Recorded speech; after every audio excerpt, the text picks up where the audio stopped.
شروع اللہ کے نام سے جو بڑا مہربان اور نہایت رحم کرنے والا ہے۔ السلام علیکم سامعین، میں طاہرہ ذیشان ہوں اور آپ دیکھ رہے ہیں ہمارا چینل حکایات و واقعات۔ حضرت یونس علیہ السلام کو اللہ تعالیٰ نے شہر نینوا کے باشندوں کی ہدایت کے لیے رسول بنا کر بھیجا تھا۔ نینوا موصل کے علاقے کا ایک بہت بڑا شہر تھا۔ یہاں کے لوگ بت پرستی کرتے تھے اور کفر و شرک میں مبتلا تھے۔ حضرت یونس علیہ السلام نے ان لوگوں کو ایمان لانے اور بت پرستی چھوڑنے کا حکم دیا، مگر ان لوگوں نے اپنی سرکشی کی وجہ سے اللہ کے رسول کو جھٹلا دیا اور ایمان لانے سے انکار کر دیا۔ حضرت یونس علیہ السلام نے انہیں خبر دی کہ تم لوگوں پر عنقریب عذاب آنے والا ہے۔ یہ سن کر شہر کے لوگوں نے آپس میں یہ مشورہ کیا کہ حضرت یونس علیہ السلام نے کبھی کوئی جھوٹی بات نہیں کہی ہے، اس لیے یہ دیکھو کہ اگر وہ رات کو اس شہر میں رہیں جب تو سمجھ لو کہ کوئی خطرہ نہیں ہے، اور اگر انہوں نے اس شہر میں رات نہ گزاری تو یقین کر لینا چاہیے کہ ضرور عذاب آئے گا۔ رات کو لوگوں نے یہ دیکھا کہ حضرت یونس علیہ السلام شہر سے باہر تشریف لے گئے، اور واقعی صبح ہوتے ہی عذاب کے آثار نظر آنے لگے کہ چاروں طرف سے کالی بدلیاں نمودار ہوئیں اور ہر طرف سے دھواں اٹھ کر شہر پر چھا گیا۔ یہ منظر دیکھ کر شہر کے باشندوں کو یقین ہو گیا کہ عذاب آنے ہی والا ہے، تو لوگوں کو حضرت یونس علیہ السلام کی تلاش و جستجو ہوئی، مگر وہ دور دور تک کہیں نظر نہ آئے۔ اب شہر والوں کو اور زیادہ خطرہ اور اندیشہ ہو گیا، چنانچہ شہر کے تمام لوگ خوف خداوندی کے ڈر سے کانپ اٹھے، اور سب کے سب عورتوں بچوں بلکہ اپنے مویشیوں کو ساتھ لے کر اور پھٹے پرانے کپڑے پہن کر روتے ہوئے جنگل میں نکل گئے، اور رو رو کر صدقے دل سے حضرت یونس علیہ السلام پر ایمان لانے کا اقرار و اعلان کرنے لگے۔ شوہر بیوی سے اور مائیں بچوں سے الگ ہو کر سب کے سب توبہ و استغفار میں مشغول ہو گئے، اور دربار باری تعالیٰ میں گڑ گڑا کر گریہ وزاری شروع کر دی۔ جو مظالم آپس میں ہوئے تھے ایک دوسرے سے معاف کروانے لگے، اور جتنی حق تلفیاں ہوئی تھیں سب کی آپس میں معافی تلافی کرنے لگے۔ غرض سچی توبہ کر کے خدا سے یہ عہد کر لیا کہ حضرت یونس علیہ السلام جو کچھ خدا کا پیغام لائے ہیں ہم اس پر صدقے دل سے ایمان لائے۔ اللہ تعالیٰ کو شہر والوں کی بے قراری اور مخلصانہ گریہ اور زاری پر رحم آیا اور عذاب اٹھا لیا گیا۔ ناگہاں دھواں اور عذاب کی بدلیاں رفع ہو گئیں، اور تمام لوگ پھر شہر میں آ کر امن و چین کے ساتھ رہنے لگے۔ اس واقعہ کا ذکر کرتے ہوئے اللہ تعالیٰ نے قرآن مجید میں یوں ارشاد فرمایا ہے، تو ہوئی ہوگی نہ کوئی بستی کے ایمان لاتی تو اس کا ایمان کام آتا۔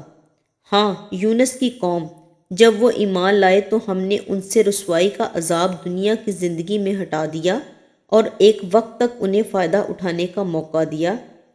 سورہ یونس رکوع نمبر 10۔ مطلب یہ ہے کہ جب کسی قوم پر عذاب آ جاتا ہے تو عذاب آ جانے کے بعد ایمان لانا مفید نہیں ہوتا، مگر حضرت یونس علیہ السلام کی قوم پر عذاب کی بدلیاں آ جانے کے بعد بھی جب وہ لوگ ایمان لائے تو ان سے عذاب اٹھا لیا گیا۔ عذاب ٹل جانے کے بعد حضرت یونس علیہ السلام شہر کے قریب آئے تو آپ نے شہر میں عذاب کا کوئی اثر نہ دیکھا۔ لوگوں نے عرض کیا کہ آپ اپنی قوم میں تشریف لے جائیے، تو آپ نے فرمایا کہ کس طرح اپنی قوم میں جا سکتا ہوں؟ میں تو ان لوگوں کو عذاب کی خبر دے کر شہر سے نکل گیا تھا مگر عذاب نہیں آیا، تو اب وہ لوگ مجھے جھوٹا سمجھ کر قتل کر دیں گے۔ آپ یہ فرما کر اور غصہ میں بھر کر شہر سے پلٹ آئے اور ایک کشتی میں سوار ہو گئے۔ یہ کشتی جب بیچ سمندر میں پہنچی تو کھڑی ہو گئی۔ وہاں کے لوگوں کا یہ عقیدہ تھا کہ وہی کشتی سمندر میں کھڑی ہو جایا کرتی ہے جس کشتی میں کوئی بھاگا ہوا غلام سوار ہو جاتا ہے۔ چنانچہ کشتی والوں نے قرہ نکالا تو حضرت یونس علیہ السلام کے نام کا قرہ نکلا، تو کشتی والوں نے آپ کو سمندر میں پھینک دیا اور کشتی لے کر روانہ ہو گئے، اور فوراً ہی ایک مچھلی آپ کو نگل گئی، اور مچھلی کے پیٹ میں جہاں بالکل اندھیرا تھا آپ مقید ہو گئے۔ مگر اسی حالت میں آپ نے آیت کریمہ لا الہ الا انت سبحانک انی کنت من الظالمین کا وظیفہ پڑھنا شروع کر دیا، تو اس کی برکت سے اللہ تعالیٰ نے آپ کو اس اندھیری کوٹھڑی سے نجات دلا دی اور مچھلی نے کنارے پر آ کر آپ کو اگل دیا۔ اس وقت آپ بہت ہی نحیف و کمزور ہو چکے تھے۔ خدا کی شان کے اس جگہ کدو کی ایک بیل اگ گئی اور آپ اس کے سایہ میں آرام کرتے رہے۔ پھر جب آپ میں کچھ توانائی آ گئی تو آپ اپنی قوم میں تشریف لائے اور باقی سب لوگ انتہائی محبت و احترام کے ساتھ پیش آ کر آپ پر ایمان لائے۔ حضرت یونس علیہ السلام کی اس دردناک سرگزشت کو قرآن کریم نے ان لفظوں میں بیان فرمایا ہے: اور بے شک یونس پیغمبروں میں سے ہیں، جبکہ وہ بھری کشتی کی طرف نکل گئے تو کرا ڈالا تو وہ دریا میں دھکیل دیے گئے۔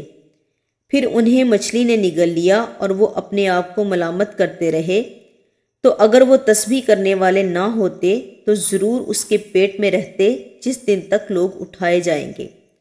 پھر ہم نے انہیں میدان میں ڈال دیا اور وہ بیمار تھے، اور ہم نے ان کو 1,00,000 آدمیوں کی طرف بلکہ کچھ زیادہ کی طرف بھیجا تو وہ ایمان لائے۔ پھر ہم نے انہیں ایک وقت تک فائدہ اٹھانے کا موقع دیا۔ حضرت یونس علیہ السلام کی دل دہلا دینے والی مصیبت اور مشکلات سے یہ ہدایت ملتی ہے کہ اللہ تعالیٰ اپنے خاص بندوں کو کس کس طرح امتحان میں ڈالتا ہے، لیکن جب بندے امتحان میں پڑھ کر صبر و استقامت کا دامن نہیں چھوڑتے اور عین بلاؤں کے طوفان میں بھی خدا کی یاد سے غافل نہیں ہوتے تو ارحم الراحمین اپنے بندوں کی نجات کا غیب سے ایسا انتظام فرما دیتا ہے کہ کوئی اس کو سوچ بھی نہیں سکتا۔ غور کیجئے کہ حضرت یونس علیہ السلام کو جب کشتی والوں نے سمندر میں پھینک دیا تو ان کی زندگی اور سلامتی کا کون سا ذریعہ باقی رہ گیا تھا؟ پھر جب انہیں مچھلی نے نگل لیا تو اب بھلا ان کے حیات کا کون سا سہارا رہ گیا تھا؟ مگر اس حالت میں بھی جب آپ نے آیت کریمہ کا وظیفہ پڑھا تو اللہ تعالیٰ نے انہیں مچھلی کے پیٹ میں بھی زندہ و سلامت رکھا اور مچھلی کے پیٹ سے انہیں ایک میدان میں پہنچا دیا، اور پھر انہیں تندرستی و سلامتی کے ساتھ ان کی قوم اور وطن میں پہنچا دیا، اور ان کی تبلیغ کی بدولت 1,00,000 سے زائد آدمیوں کو ہدایت مل گئی۔